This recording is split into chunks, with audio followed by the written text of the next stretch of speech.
Hello again, YouTube. Alright, so last video I explained views, which basically allow you to take your 2D game and make it scroll in any direction you want. Works vertically and horizontally, X and Y, the whole package. It just all works. So in this video I'm going to be covering some of the other things I've done in this game to make it a little easier for me to use. So if I go to the room, something that may have been causing some question as you were watching the past videos, unless you didn't watch the past videos, in which you should, because this is sort of a cumulative process, learning on GML. But you may have noticed that all I have in this map are a bunch of grass block objects. But when I run the game, I don't have just grass block objects. I have let's just wait for it to fall. I have all these big dirt block objects that are all clustered together here. So you may have been wondering, hey, where did those come from? Why are they here? And I'm just going to explain some other little tricks I've done to make this a little more convenient to make maps and stuff. You may also notice that places where I have where I had a grass block on top of another grass block, where I'm pointing with my cursor right now, and also over here and stuff, the bottom one actually gets transformed into a dirt block. So I'm just going to show you how I did that real quick. And now when I release the actual code and stuff, which I really did a while ago, but I have basically had all the code in my grass block, and just sort of explained it. And I'm just going to go over this real quick because it's a little bit complicated. But basically I have three main scripts in here. The first two are a little less complicated. So I have if collision point, and collision point is another collision script. Basically is just checking a single point with an X and a Y. So if collision point, and this is actually set to collide with, basically, it goes from the center of the block in terms of X, and then it goes 8 pixels above it. So it's basically just checking above the block. So if above this current block there is another block above it, it is no longer going to be a grass block. It is going to transform into this dirt block. So this makes it so that when I have like 3 in a row, or three grass blocks on top of each other, the ones below others will turn into dirt blocks. This script right here is pretty simple. Oh yeah, I forgot to mention, I have this instance change script here. Basically what this is that you can basically change what object an object is. So you set a object to change into, and then you have a second parameter here, which is perform events. And you can set this to a true or false, a 0 or a 1. And basically what it is whether the object will follow the code of its original form or its new form. And I've just set that to true. So next script here, I have pretty simply, basically I've used this function iRandom, which basically generates a random integer, so a random whole number. And this currently will generate, iRandom takes one parameter, and this will generate a random number from 0 to 5. Completely random. So what I've done is I've checked if this random number equals 1. So this is about a 1 in 5 chance. You can use this for probability, because it will basically choose between like 5 numbers. And if that equals a 1, which is just one of the 5 numbers, so it's a 1 in 5 chance, and it's not below some other block, just double checking, it will create a tall grass. So you may have noticed that some of the grass blocks in the actual game had like this little tall grass shrubby thing on top, and that's what that is. So that's how that works. Instance create, I'm pretty sure I've gone over it before. It basically what it is it creates an object at a position, and I've just set that to be 4 pixels above the grass block. Alright, so then I have this last piece of code, and this might be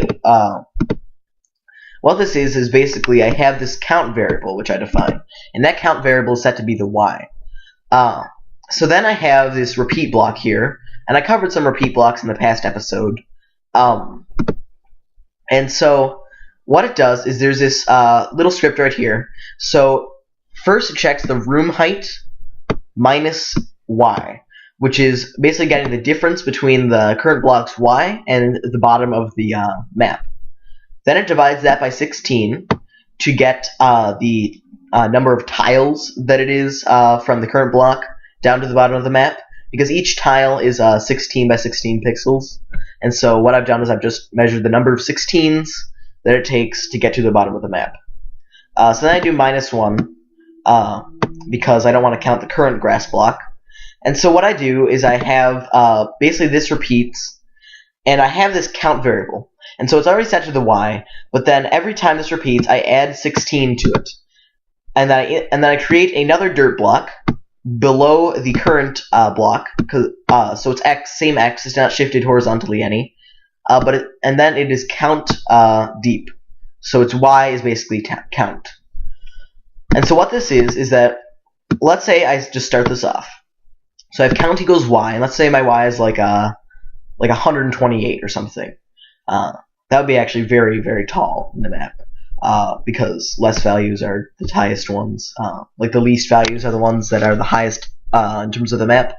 But basically what happens is that value gets added to by 16, and then it creates an object, basically y plus 16 below the current block. So basically what this has done is it's created an object directly below the current block, exactly one tile length, because remember the tile length is 16. So then it runs through this again. Count gets added to by another 16, and it creates yet another dirt block 2 tiles below the current block, below the grass block. And then it repeats this until it reaches the bottom of the room, because it measures basically until it, because it repeats the distance between the current grass block's y and the bottom of the room. So what this is that basically it will create tiles below the grass block until it hits the bottom of the room. So down here I've actually added some little schematics. So I have basically this little map, and then this shouldn't be here. These should be dots. So that's a little bit of a mess up on my part.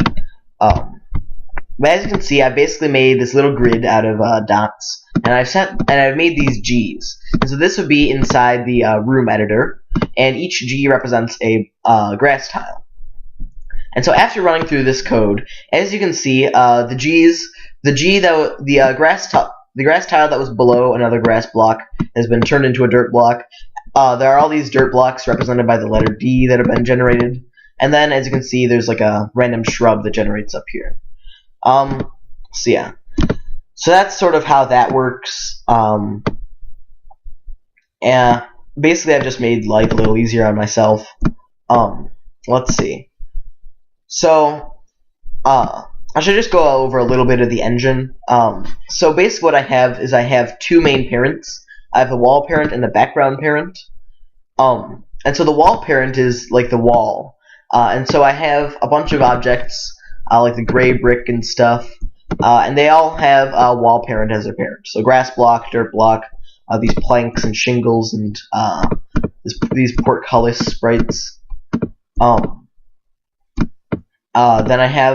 Then I have all these background sprites.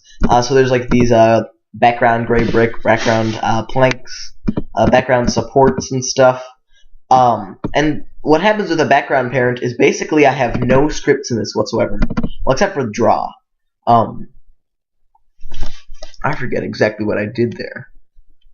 Oh wait, never mind. I remember. I'm just gonna go over that. I'm gonna go over that next video as I finish talking about this game. But basically, background parent is set to be just sort of these no colliding objects, and I've just sort of used them as tiles for the background of this place. So as you can see, these are all background objects, while these lighter blocks are all in the foreground, and you can collide with them. So yeah, those are just some ways that I've set up the game so far. In next video, I'm basically going to be wrapping up explaining this current project. And then next week I'll come back with some more videos with some new additions. So yeah, with that said, see you next time, YouTube.